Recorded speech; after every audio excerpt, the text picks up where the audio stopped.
Hey everyone, it's me, Hallease, endeavoring to persevere as always. Before we get into this podcast episode, I just wanted to touch base and give a little context. So I really wanted to go into this topic with the podcast to show and for y'all to hear also us working through a conversation. And so hopefully that you can kind of apply that to maybe when you start to have conversations with people you love and checking people you love or having to just, open up that dialogue. I wanted y'all to see, usually I try to edit the podcasts for brevity as much as possible, but I wanted y'all to see Mr. Hallease working through something. I wanted y'all to see me trying to figure out how to communicate an idea effectively. I wanted you to see that it's messy. It's really freaking messy. Even when you love someone and they love you back, it's messy. And and that's okay. It's going to be messy. I just really wanted that to be the thing. So without getting too much into it, further ado, here's the podcast episode. Hey everyone, I am Hallease, a digital storyteller and video producer. And I am Mr. Hallease, and I'm actually at a loss. I don't know what to say. I'm going to leave it at that. Okay. This is the Stumblewell podcast. It's just a couple that you know, talking about marriage and life and other such things. Life's a journey. You're going to stumble through it. Why not stumble well with us?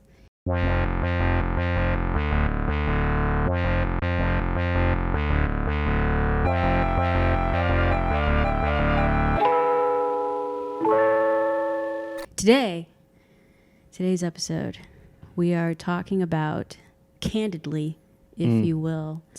As candidly as we can, I guess. Yeah, we're talking about coping through racial tension as an interracial couple. There you go. Right? Yeah. Okay, that feels good. It's hard for me to know how to approach having this conversation. I'm kind of basing it off of stuff that a lot of y'all have asked me over the years of kind of showing you on the channel, kind of not, and that sort of thing. But once we kind of got the podcast going, one of the main questions that got asked a lot was how do y'all handle being different races in this interracial relationship, and so on and so forth? An answer that I think we glossed over. Probably. More or less. I mean, we definitely did a sort of precursor episode to the beginnings of the Stumblewell podcast was a video that we did on the channel called Are We Woke? And it was one of the first times that you and I sat down and did a long form thing talking about the topic. It's a good video. Go check it out. Link in the description box. Eye of Sauron, show notes everywhere. So I think the way we can start the conversation is first off, Mr. Hallease wasn't woke when I met him. Let's just get that out of the way. He wasn't woke when I met him. Yeah, he just wasn't. Mm-hmm. And I don't think that was necessarily a bad thing. I think when I think about wokeness in general, it's kind of you weren't woke because you didn't need to be. Your survival didn't depend on it, or your safety didn't depend on it. Yeah, go ahead. No, I was just going to say liberally minded, yes. Sure. Open-minded, yes. Yes. But in everything, as granular as I could to understand things. Understanding, no. Yeah. So exposure to stuff, sure, but that does not beget understanding. And for me, actually, I have to say this about myself, too, that to a certain degree, I wasn't woke either. And I can definitely admit that because when you grow up, and this is something that I try, it's really hard to quantify how much geography and your community matters when you're growing up and how you look at race and how you look at culture as well. But growing up here in San Antonio is just a different vibe for someone who's Black. In the same way that we, Black people as a culture, can understand that Black people from above the Mason-Dixon have a different life than Southern Black people, than Black people in California, than Black people in Detroit. We all have a unified understanding of a similar struggle, especially if you're a descendant of slaves. But at the same time, there's so many subcultures that are based on geography. San Antonio is a very socially, economically mixed city. It's a very working class city as well, and it's also a minority majority city. So most of the people that live here, the minority is the Latinx community, the minority majority is the Latinx community. But even within that, there's Afro-Latino. So it's a lot of different things. And so for me, I didn't have to start defining myself as black and that's like the first thing I have to think about walking into a space.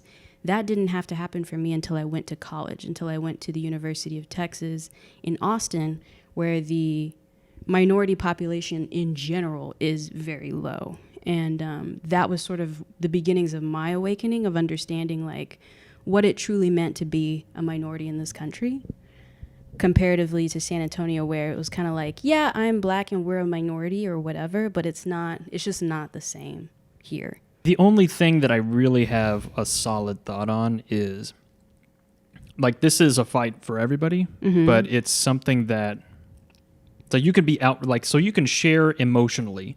Oh, man. You can sympathize, not, like, as an outsider and being, non-black as an outsider, I can sympathize emotionally. And so people of color or black people having, sharing feelings and being intimate and opening themselves up. So exposing their inner thoughts in some sort of dialogue, then you should feel that privilege that you get to not participate, but you get to be present for it. And you can make some contributions. Don't ask stupid questions and just learn about like subtext. So if you don't understand what's going on, you wait till after the conversation. Yeah. But just know that, don't make the situation worse by making it about yourself.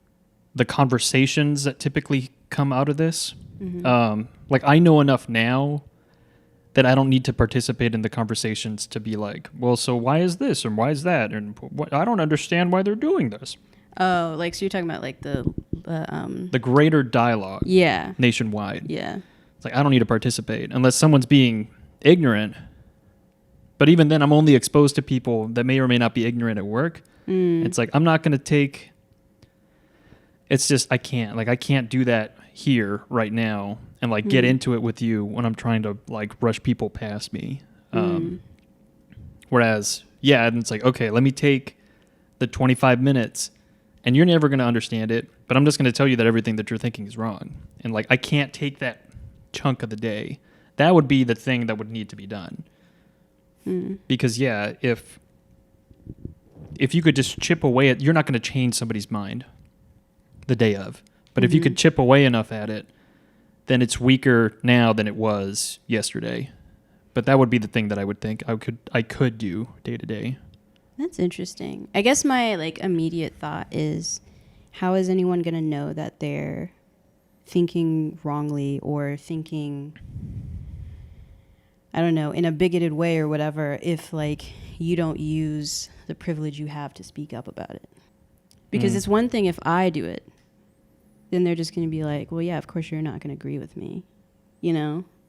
It's another thing. Like, and I think this is like something that, I think this is a really interesting conversation. I'm going to have a whirlwind editing this because it's already, like, even in what you just mentioned is like highlighting all the privileges that you have and how like you don't use them, because you're just like, well, I can't, take a minute out from work to like handle this when I need to do X, Y, and Z. And it's like, yeah, see, like you get the privilege to not deal with it, and that's like the beauty of it. Whereas like, I don't get that opportunity.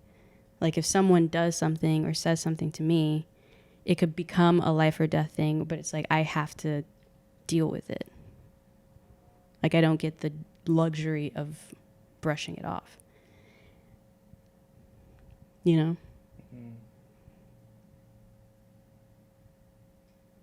mean, the only thing to say is like, that's bigoted. And then like move on. It's like, what do you mean it's bigoted? And it's like, I'm letting you know that you're bigoted and you can move on because I'm done with my business with you. But like what you said was stupid and bigoted. Right. It's like, so taking that mindset or taking that action would be something to do. Well, I didn't mean like your job specifically. I just meant in general, like when people say that. It's like people say sorry, I thought that okay. Like that you're doing a lot of stuff. That was an umbrella statement, but yeah, like you're doing a lot of stuff. But like, I guess think about it more in terms of like the people in the conference room. No, so like you're on the meeting, right? So you're not wrong. I mean, it's easy to just brush that aside and say like, oh, well, that's that was stupid, and maybe they won't say it again, and you're just kind of like just looking down and not making eye contact anymore. Thanks for stopping by and listening/watching this episode of the Stumblewell podcast. If you're new here, a few things to think about. First things first, if you're watching us on a place that has ads, let the ads play, please. That really helps us out. Unless you're getting some of these problematic ads, you know what I'm talking about. Yeah. Men trying to tell other men what women want in a really problematic way for 47 minutes. Yeah. In ad form. You can skip. Skip that. Sometimes. Skip it after the 5 seconds. Yeah, hard skip on that. Break your screen, pushing skip. Yeah. But anyway, if you can watch an ad that's not problematic, please do. It helps us out in general. If you want to take it a step further, consider supporting this podcast and the YouTube channel on Patreon. Patreon.com/Hallease. I was envisioning like a graphic. Okay. Patreon.com/Hallease. There you get early access to videos as well as private weekly vlogs from me. And then also you get early access to these podcast episodes before they go live for the general public. Wow, that's really cool. What a great value. Right? And we're actually in the process of trying to get to $1,000 a month. So that way the podcast can come back every week. Because then we have enough budget to do it every week. What? Yeah. So that's why. Crazy. Yeah, that's why right now they're a little inconsistent stuff. So if we hit our goal, then we can bring the podcast back every week, and there can be an episode, and it'll be really cool. There's also merch if the spirit moves you, but like we're in a pandemic. I'm not trying to there's merch. I don't know. Anyway, back to the podcast. The hardest thing for me, and why the first few years of our marriage actually was hard, and this will kind of get into it, I guess, was that I really had to come to terms with understanding during Trayvon Martin, Michael Brown, and Ferguson, which I think was a paradigm shift for a lot of black people my age who maybe had grown up sort of middle class or so, had gotten a few opportunities, like kind of had broken that cycle of poverty maybe within their family lines, and then had this whole sort of shift happen in the course of like 2 or 3 years. I think for a lot of black people that are around my age, Michael Brown, Trayvon Martin, Ferguson, for the Ferguson just situation was all a very take a beat and now I can no longer be the same anymore. And it was hard because I know that for me, I could not be in a marriage where you didn't understand that. And so I remember us having a lot of conversations because I realized how much you really didn't know. And I realized, and it made me very sad because I realized I was going to have to be the person to take your ignorance of bliss away. You don't get to be blissfully ignorant about this. You have to know. You had the talk with a grown man. Yeah, I had the talk. The innocence away. I had the talk with you, and it took I think you really, I guess, I don't know if you've compartmentalized it away or what, but you really had a hard time for a little while.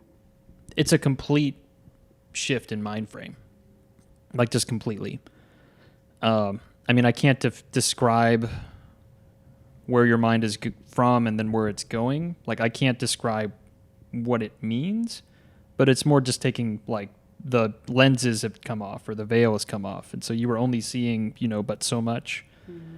And now you see that the world is filled with monsters and then just bad and evilness. I mean, legitimately just there's crappiness everywhere. And that's not just in special situations. It's every hour of every day, just walking out in the street and stuff. Yeah.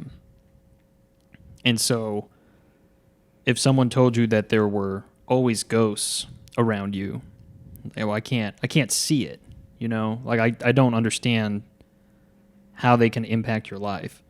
And then all of a sudden you can see them. That's the thing that I can describe it closely as. And so you're fighting it because you just don't, it's well, no, why would I care about something that I feasibly can argue isn't there? Mm. Even if it's no, so the life of a black man in every day-to-day America, the life of a black woman, day-to-day America, it's just it's that different. It's but is it? And so just slowly turning that away. And that whole mindset is so problematic at this point because people just aren't willing to see. It's more just the general disbelief in and like distrust in anything other than their own learned experience, which is so singular and limited that it should never have been trusted to begin with. And so if the only thing that you're existing in, again, as a non-black other, then like none of your truths, none of the altruisms that you hold so close to your heart are anywhere near reality. It's just easier to disbelieve because the actual truth is hard. It's hard to swallow and it's hard to live in day to day. You do it. So for me, I loved you and it was important. Yeah. One, that you were trying to make me understand. So I knew that it was something that I needed to wrap my head around. But I mean, yeah, it was hard. I think another thing for me that I really like struggled with during those first couple years was also that I didn't know if I could, how do I say this? Yeah, I really just wondered. I think for me, it was one of those realizations of like, oh man, I don't know if love will be enough, you know, to get through something like this awakening that I have now. I don't know if love will be enough for that because I had no doubt. I've never had any doubt that you love me. I know that very much, you know, but it was one of those things of like, but can love get over this? I don't know. And I think that I remember we did another podcast episode called like, Am I Black Enough? And I think we talked about that a little bit, about the whole interracial tension with that within the Black community, how Black people feel about me not being with someone who's Black. And I think the argument I made in that video was like, I totally understand why some Black people don't want to even entertain the idea of being in an interracial relationship, because it's gonna, like, the general baseline for being Black is to be like scared, tired, and angry, you know, like that's the baseline that you're just at. And to have to then be with someone and hope that they understand that and how to deal with that and how to like grow with that. Like it is so hard to wrap your head around that. It's like, I understand why some people are like, I can only be with other people who have had to deal with this since birth and know what it's about, because I'm too tired and too angry and too scared to explain it to somebody over and over again, you know? I would compare it to baptism. Ooh. A lot of times you're forced into it. So like, as a Black person, it's something that you just undergo. Going into a religion or just coming into the existence of like Blackness, you don't have a choice. It's just something that your head is dunked beneath water, and that's it. And you just kind of deal with it. Other people, it's not something that they would outwardly just choose. Right. And so if you wanted to find somebody who knew what you were going through, it's like, yeah, so have you been baptized yet? Have you undergone like that ritual awakening yet? No. Okay. Am I going to wait for you to like fully accept it and or then even convert? Or even ever go through it? Right. Like the person might never even go through it.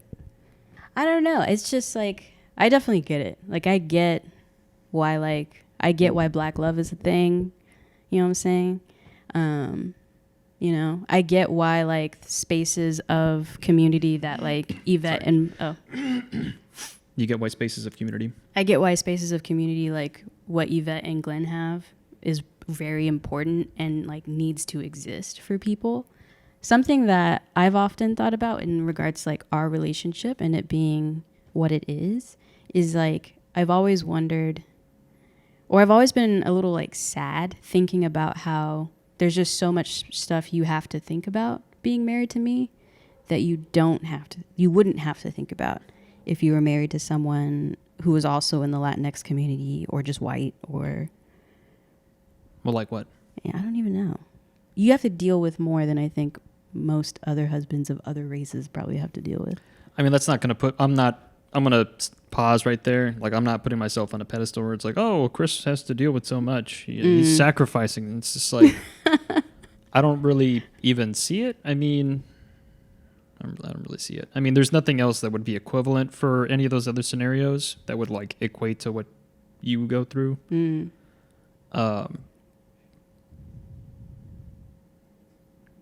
I kind of actually don't understand the point of that statement. Like, even if it is true, like, even if, let's just for the sake of argument say that it's true, what does it matter? Good question. What does it matter? I don't know. I guess for me, it's always hard to like not see all the other potentials that could have been, and then want to draw the parallel of like, did pick the right thing? You know what I'm saying? Mm-hmm. That's it. That's just how I think. It's not healthy, but it's what I do. So, you know. It's not about, oh, you know, my journey into it. It's more just like... I was going to say it was. I think it was like our journey into it, like our separate parallel journeys. Well, again, so I think it was your journey, because it really started out with you and like you fully understanding who you were and your identity and like the culture and the history and blah, blah, yeah, everything. Yeah. Everything that's involved in it, right? Yeah, right. Oh God, it's just like the all-encompassing miasma of the Black diaspora, and you awakening into that. Yeah. Right? Or fully embracing it. Yeah. And then me playing a supporting role. So like, what was the first part of that supporting role? Understanding what the F you were doing. It's like walking into a room, hey guys, what's going on? It's like, all right, so first of all, read the room. And it's not, I need you, like, wipe the smile off your face because today's not that day. It's like, oh, why is today not the day? It's like, have you not been looking at anything going on? No, I'm not. I stay away from social media because, you know, I don't like other opinions. It's like, oh my God. So this is why today was important, or this is why I was, you know, feeling sad, or any of these other things. Like, oh. It's like raising some sort of like baby.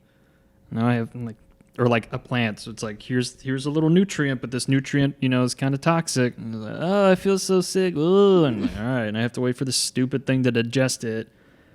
And it's like, oh, my sensitive stomach finally got over it. Oh, Lord, I hope I don't have to deal with another one of those things. It's like, all right, well, here's some more food with some more toxic in it.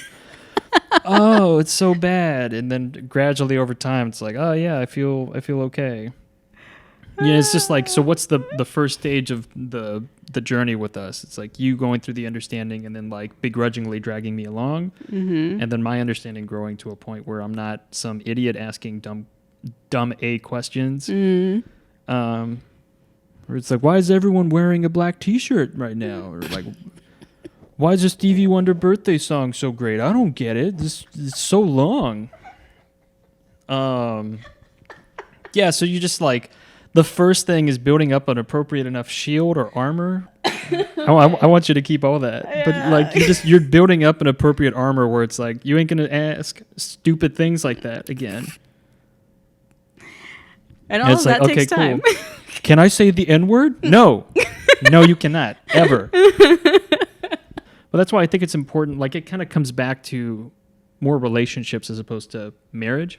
Oh, God, I can't remember if we talked about this on a podcast. I feel like we did at some point, where you're juggling, or not juggling, but you're, like, going back, and to use a biblical term, like you're looking at the vines of the grapes, and you're wondering, which relationships do I want to keep in these times and which I don't?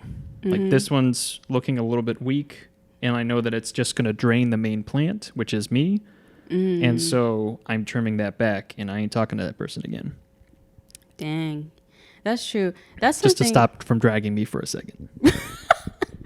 I mean, that's true. I know for me, it has been interesting. I will say, in this last sort of upheaval, if you will, in this last push of everything that's been going on recently, it has been, I think I told you this the other day while we were having dinner, it's like, after Trayvon, after Michael Brown, after Ferguson, I really cleared out my timeline of the foolishness and like the questions. There's still a few questions that I see people ask in like my Facebook feed, if you will.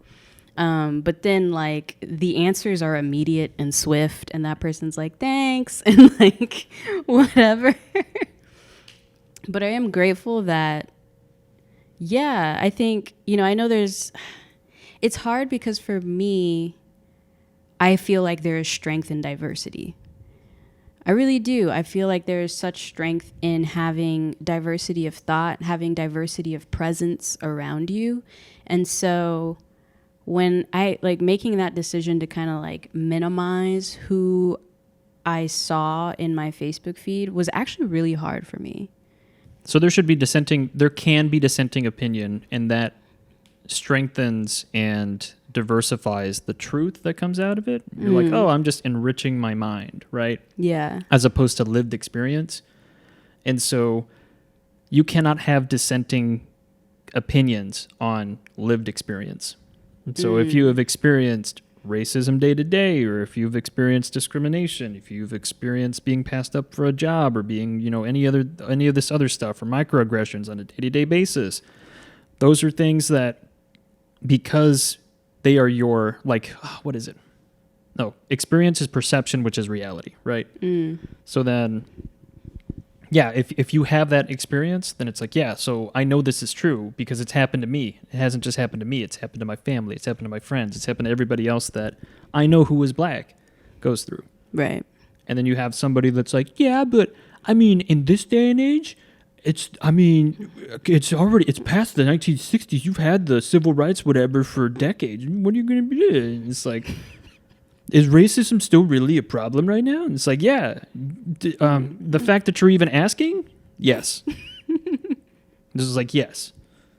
So then you have that's not a dissenting opinion. It's just somebody that's being a contrarian. Self-censoring, trying hard. Yeah. So when you have these instances of the devaluing of black life, then, yeah, like black couples will struggle through it in a different way. Like they have different problems to think about, Yeah. I guess with me, it's the point that we were going to get into with this video before we started rolling was, so like, what are the challenges of, aside from all the things that we talked about, between marrying somebody? What are the challenges that you've experienced being married to somebody who's, not black? And then on top of that, there's the fetishization. I think it's how you say it. Fetishization of the, it's like, oh, okay, well, you two are mixed. So then, your babies are going to be whatever. Right. Oh my God. Kill me now. Well, so I mean, it's like, there shouldn't be, like, we are not on a pedestal because we are a mixed race couple. Yeah. We're just some other couple. Yeah. That's what we say in the intro. We're just that couple, talking about life. I actually like that better than your favorite aunt and uncle or whatever. Yeah, I know. That's why I switched it. We're just that couple, I think I can only speak for the black people. Here we go. This is how we should do this. I can only speak for the other black people. If you are interested in trying to expand and potentially date someone outside of your race, I think you should come into it with eyes wide open. I think that this is also kind of the same thing for being in different race relationships as well. But I think you need to have a firm understanding in who you are within your blackness and who you are outside of it too. And I think you need to be prepared to have a level of discomfort that you're probably not used to. And just know that they will probably have a level of discomfort as well. Like, you're both gonna be uncomfortable about things. You're also both not gonna agree about everything. And I think that is normal. So, I think you just really have to go into it eyes wide open of what you're getting yourself into. I think, so this is the thing with me, is that I'm willing to see and acknowledge that I'm wrong. And I'm also willing to see and acknowledge that I'm a flawed being. That's true, y'all. You actually is really good at that. But so I think that there's a level of that needs to be had by the collective non-black population before any progress is like truly made. because you do, like, in this relationship, I need to understand that, yeah, so, and again, I'm not speaking for all non-black people, I'm not speaking for white people, Hispanic people, you know, Native American people. I'm just trying to catch them all. I'm not speaking for all of the races, but it's like you have to understand that everybody's historical racial experience is not the same. And so when we're talking about this one black population, it's like, well, you know, what was that what was that conference that we went to, and there was like some Latino dude, like, the Civil Rights Symposium that I spoke at a Civil Rights Symposium earlier this year. Learned about Benjamin Crump. That was and Benjamin Crump was the main speaker of the thing. Good to know him now. But yeah, so there was some like Latino guy there talking about, you know, it was like it was a Latinx voting rights advocacy group that Thank came you to for speak. elaborating on all this, by the way. You're welcome. But he was taught, he was like, yeah, you know, and it's not right. That's why, you know, Latinos need to come out here. And again, it's like, bro, read the room. Yeah. How many Latinos you see in here besides you and me? Like 5. But, you know, like it's not right. And the black people with the, I'm gonna say it. You can edit it out if you need to. But like with the lynchings, and then even like and Mexicans were lynched too. And it's like not the same. Like same action. Terrible result at the end of it. But the number, the volume, it's not. It's like you are equivalent. Oh man, what is it? You are making equivalent that which is not equivalent. Yeah, equating. Yeah, equating. Thank you. By volume, by number, by like, it's just no. There's like, no, sit down, take your little notes and whatever and go sit down. But so like there needs to be that level of like, no, yeah, so black people have gone through like a whole big old mess. Well, how is it different? It's like, that's not my job to tell you. You just need to go and read, I don't know how many different history books. Go, oh, wow. So that's pretty bad. It's like, yeah. It's like, oh, I feel bad. But why do I have to feel bad in order for progress to be made? And it's like, that's just the way it is. Like, you have to understand, you have to bring yourself down to an emotional level where it's humbling. And it's like, yeah, so there was a lot of privilege that I currently have.